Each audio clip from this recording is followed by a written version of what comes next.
this experience is like really fun with is because like you can try and like things that you've never even known before and you can actually figure them out. All aspects of STEM subjects is so important to understand how to access information. I think it's pertinent to every single thing that a young girl would want to go into, be it in the field of STEM or not. I believe that computer science is a subject that will open a lot of doors for future career. What g4g does for girls is very important because it brings girls together and it also shows what we're capable of doing.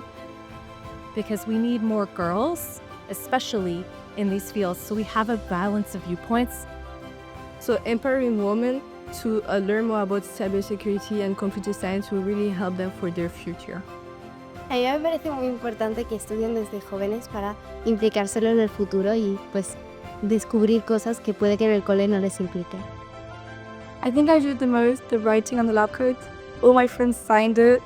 I wrote my name on the back, everything we learned. It is super important to teach girls and introduce them to technology. Technology is now everywhere. Conocer a muchas personas que nos hayan ayudado a entender la importancia de las ciencias también para las mujeres. Esos pequeños talleres a lo mejor nos van a servir mucho en el futuro. So it is super important that girls are part of it so they can succeed in the future life.